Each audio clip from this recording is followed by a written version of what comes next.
साल 1991 भारतीय राजनीति के इतिहास का ऐसा दौर जब देश एक साथ कई बड़े बदलावों के मुहाने पर खड़ा था। केंद्र की राजनीति अस्थिर थी। वीपी सिंह और चंद्रशेखर की सरकारें गिर चुकी थी। कांग्रेस को लग रहा था कि सत्ता में वापसी का ये सबसे सुनहरा मौका है, लेकिन इस बार कांग्रेस के सामने सबसे बड़ी चुनौती सिर्फ चुनाव जीतना नहीं थी, बल्कि भारतीय जनता पार्टी के तेजी से उभरते राजनीतिक प्रभाव को रोकना भी थी। भाजपा के सबसे बड़े चेहरे के रूप में उस समय लाल कृष्ण आडवाणी उभर चुके थे। 1990 की रथ यात्रा ने उन्हें राष्ट्रीय राजनीति का सबसे चर्चित नेता बना दिया था। राम जन्मभूमि आंदोलन ने भाजपा को देशव्यापी पहचान दिलाई और आडवाणी हिंदुत्व की राजनीति का सबसे मजबूत चेहरा बन गए।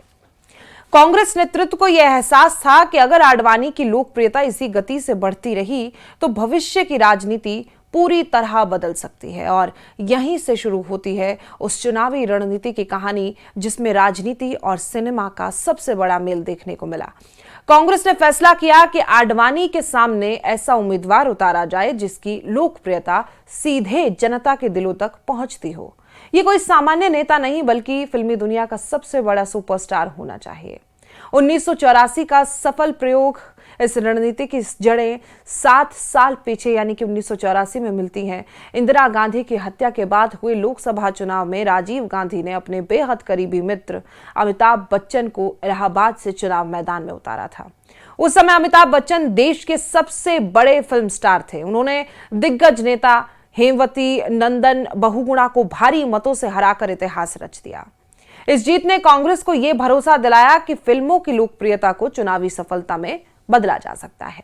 हालांकि बाद में बोफोर्स विवाद के दौरान अमिताभ बच्चन का नाम लगातार चर्चा में आया। आरोप सिद्ध नहीं हुए, लेकिन लगातार राजनीतिक विवादों के बीच उन्होंने 1987 में सांसद पद से इस्तीफा दे दिया और सक्रिय राजनीति से वो दूर हो गए थे। उन्होंने दूरी बना ली थी। कांग्रेस नेतृत्व खासकर राजीव गांधी से निजी तौर पर भी एक झटका मानते थे। 1991 आते आते कांग्रेस को लगा कि अब उसे अमिताभ बच्चन की जगह किसी नए सुपरस्टार की जरूरत है। देखिए, उसके बाद किसे चुना गया? राजेश खन्ना। और उनका नाम ही क्यों सामने है उसके बारे में बताते हैं। उस दौर में राजेश खन्ना भले ही फिल्मों में पहले जैसे सफलता नहीं पा रहे थे, लेकिन उनकी लोकप्रियता आज भी उतनी ही अद्भुत है और पहले भी थी। वो भारतीय सिनेमा के पहले सुपरस्टार कहलाते थे और 1969 से 1973 के बीच उन्होंने लगातार 15 से ज्यादा सुपरहिट फिल्में दी थी, जो आज भी रिकॉर्ड मानी जाती हैं। देश भर में उनकी लोकप्रियता ऐसी थी कि लड़कियां उनके नाम से खत लिखती थीं, उनके फोटो से शादी करती थी और उनके बंगले के बाहर घंटों इंतजार करती थी। हालांकि 1980 के दशक के अंत तक उनका फिल्मी करियर ढलान पर आ गया था, ढलना शुरू हो गया था। तो ऐसे में कांग्रेस को लगा कि यही समय है जब राजनीति उन्हें नया मंच दे सकती है। राजेश खन्ना कांग्रेस को नई दिल्ली में बड़ा चेहरा दे सकते हैं। राजीव गांधी की ये रणनीति काफी काम आई और राजीव गांधी ने अपने भरोसेमंद सहयोगी आर.के. धवन के जरिए राजेश खन्ना से संपर्क कराया। शुरुआत में राजेश खन्ना महाराष्ट्र की ठाणे सीट से चुनाव लड़ना चाहते थे, लेकिन कांग्रेस की रणनीति कुछ और थी। नई दिल्ली सीट सिर्फ एक संसदीय क्षेत्र नहीं था और ये देश की राजनीतिक राजधानी थी। यहां से जीतने वाला उम्मीदवार राष्ट्रीय संदेश देता था और इसी सीट पर लाल कृष्ण आडवाणी हार जाते तो उसका राजनीतिक और मनोवैज्ञानिक असर पूरे देश में पड़ता। इसलिए कांग्रेस ने राजेश खन्ना को नई दिल्ली भेजने का फैसला किया। राजेश खन्ना ने भी ये चुनौती स्वीकार कर ली। आखिर नई दिल्ली सीट इतनी महत्वपूर्ण क्यों थी उस समय? देखिए, दरअसल लाल कृष्ण आडवाणी 2 सीटों से चुनाव लड़ रहे थे, नई दिल्ली, गांधीनगर। कांग्रेस जानती थी कि आडवाणी शायद दोनों सीटों से जीत जाएं, लेकिन अगर नई दिल्ली जैसी प्रतिष्ठित सीट पर वो हार जाते तो उनकी राष्ट्रीय छवि को बड़ा झटका लगता। नई दिल्ली की हार भाजपा की नैतिक हार के रूप में देखी जाती, यानी कि कांग्रेस का लक्ष्य सिर्फ सीट जीतना नहीं था, वो भाजपा के सबसे बड़े चेहरे की राजनीतिक चमक कम करना चाहते थे। चुनाव प्रचार स्टार बनाम स्टार। 1991 का चुनाव प्रचार असाधारण था। एक तरफ राम मंदिर आंदोलन के नायक लाल कृष्ण आडवाणी थे, तो वहीं दूसरी तरफ हिंदी फिल्मों के पहले सुपरस्टार राजेश खन्ना थे। और नई दिल्ली की सड़कों पर जहां भाजपा हिंदुत्व और राजनीतिक बदलाव की बात कर रही थी, वहीं कांग्रेस राजेश खन्ना की लोकप्रियता को जनता तक पहुंचा रही थी और उनकी सभाओं में हजारों लोग सिर्फ उन्हें देखने पहुंच जाते थे। राजनीतिक रैलियां कई बार फिल्मी कार्यक्रम जैसे दिखाई देती थी। मतदान का दिन आया 20 मई 1991 सुबह लगभग 7:30 बजे थे। नई दिल्ली के निर्माण भवन मतदान केंद्र पर एक ऐसा दृश्य दिखाई दिया जो बाद में इतिहास का हिस्सा बन गया। राजीव गांधी और सोनिया गांधी मतदान के लिए कतार में खड़े थे। उनके ठीक पीछे राजेश खन्ना मौजूद थे। तीनों बेहद सामान्य तरीके से अपनी बारी का इंतजार कर रहे थे और इस दौरान राजेश खन्ना पुराने दिनों की बातें कर रहे थे। उन्होंने राजीव गांधी को बताया कि वो संजय गांधी के कितने बड़े प्रशंसक रहे हैं और उन्होंने याद किया कि 1975 से 76 के दौरान अपनी फिल्म आशिक हूं बहारों का के प्रिंट लेकर वो 10 जनपद पहुंचे थे। वहां अपनी फिल्म यूथ कांग्रेस को समर्पित करना चाहते थे, लेकिन संजय गांधी को फिल्म का शीर्षक पसंद नहीं आया था और उन्होंने मजाकिया अंदाज में से बहुत हल्का नाम बताया था। और इसी मतदान केंद्र पर प्रियंका गांधी ने भी पहली बार अपने मताधिकार का इस्तेमाल किया। किसी को अंदाजा नहीं था कि ये राजीव गांधी की जिंदगी की आखिरी चुनावी सुबह साबित होगी।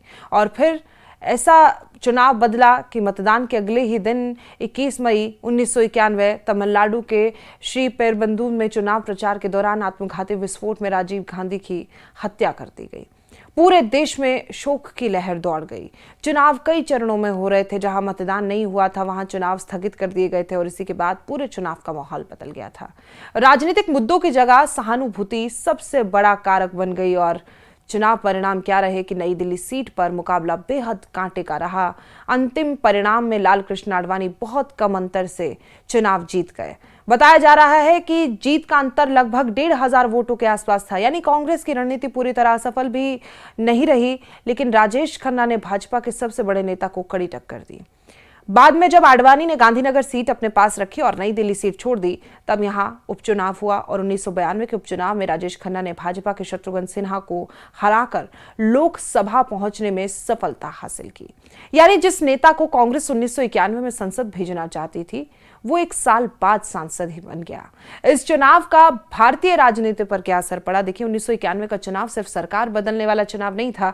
यहीं से भारतीय राजनीति कई नई दिशाओं में बढ़ी। एक तरफ कांग्रेस सत्ता में लौटी, दूसरी तरफ भाजपा का विस्तार भी लगातार जारी रहा। राम मंदिर आंदोलन राष्ट्रीय राजनीति का स्थायी मुद्दा बन गया।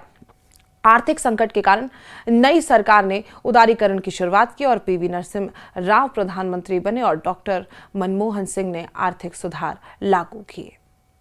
यानी इसी चुनाव ने भारत की आर्थिक और राजनीतिक दोनों दिशाएं बदल दी थी। राजनीति और फिल्मी दुनिया का रिश्ता ऐसा रहा कि भारतीय राजनीति में फिल्मी सितारों की एंट्री नई बात नहीं थी, लेकिन 1991 का चुनाव इसलिए अलग हो गया था क्योंकि यहां किसी अभिनेता को सिर्फ लोकप्रिय चेहरा नहीं बल्कि एक बड़े रणनीतिक हथियार के रूप में इस्तेमाल किया गया।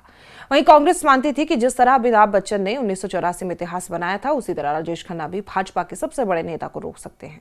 हालांकि ये दाव पूरी तरह सफल नहीं हुआ, लेकिन इससे ये जरूर साबित किया कि सिनेमा और राजनीति का रिश्ता भारतीय लोकतंत्र में कितना गहरा हो चुका है।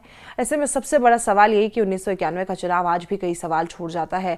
क्या अगर राजीव गांधी की हत्या नहीं होती तो चुनाव परिणाम अलग होते? क्या राजेश खन्ना आडवाणी को हरा सकते थे? क्या कांग्रेस की ये रणनीति भाजपा के उभार को रोक सकती थी? इन सवालों के जवाब शायद इतिहास के पास भी नहीं है, लेकिन इतना जरूर है कि नई दिल्ली का वो चुनाव भारतीय लोकतंत्र के सबसे दिलचस्प मुकाबलों में हमेशा याद रखा जाएगा। एक तरफ हिंदुत्व आंदोलन का सबसे बड़ा चेहरा लाल कृष्ण आडवाणी था और वहीं दूसरी तरफ हिंदी सिनेमा का पहला सुपरस्टार राजेश खन्ना। बीच में थे राजीव गांधी, जो एक ऐसी राजनीतिक बाजी खेल रहे थे जिसका उद्देश्य सिर्फ एक सीट जीतना नहीं था बल्कि बदलते राजनीतिक समीकरणों को रोकना था। और यही वजह है कि 1991 का ये चुनाव सिर्फ एक संसदीय मुकाबला नहीं बल्कि भारतीय राजनीति, सिनेमा और इतिहास के संगम का ऐसा अध्याय था जिसकी गूंज आज भी सुनाई देती है।